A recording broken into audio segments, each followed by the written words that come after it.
新闻头一条，咱先来看罗西亚总统普京和北韩领导人金正恩初三参加纪念日建胜日80周年大阅兵了后，遂开始会谈。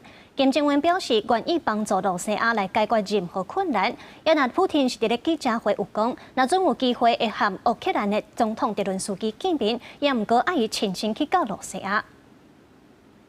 当年参加纪念日建胜日80周年大阅兵了后，罗西亚总统普京甲北韩领导人金正恩坐间谍台车去钓鱼台国宾馆会谈。这是金正恩将团起来第一摆参加重大多边场合，也第一摆甲中国、罗西亚领导人共台。双方伫会谈中针对加强合作表态，普京也俄罗北韩部队不甲罗西亚军队斗阵作战。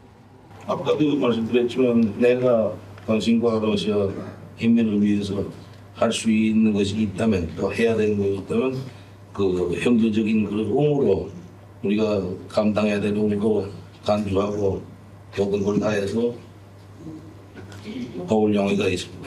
紧紧来韩检判北韩会议去年已经派差不多15000的士兵，佮向罗西亚提供飞弹甲火炮支援。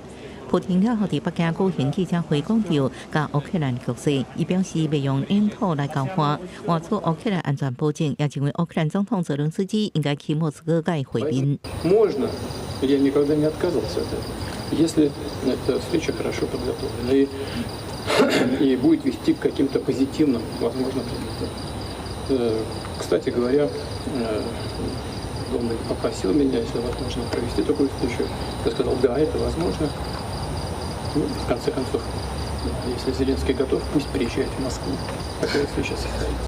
除了甲金正恩的会谈，普京阁参加上合组织相关的活动，阁甲多国领导人互动。伊阁强调，上合组织毋是针对政府一边，是用合作做核心。 Шел с ним призван кому бы то ни было противостоять. Мы не ставим перед собой такую задачу. И я хочу обратить ваше внимание на то, что в ходе дискуссий, в ходе двухсторонних встреч никогда, ни разу за эти 4 дня не возникало ничего, что можно было бы назвать конфронтационным началом.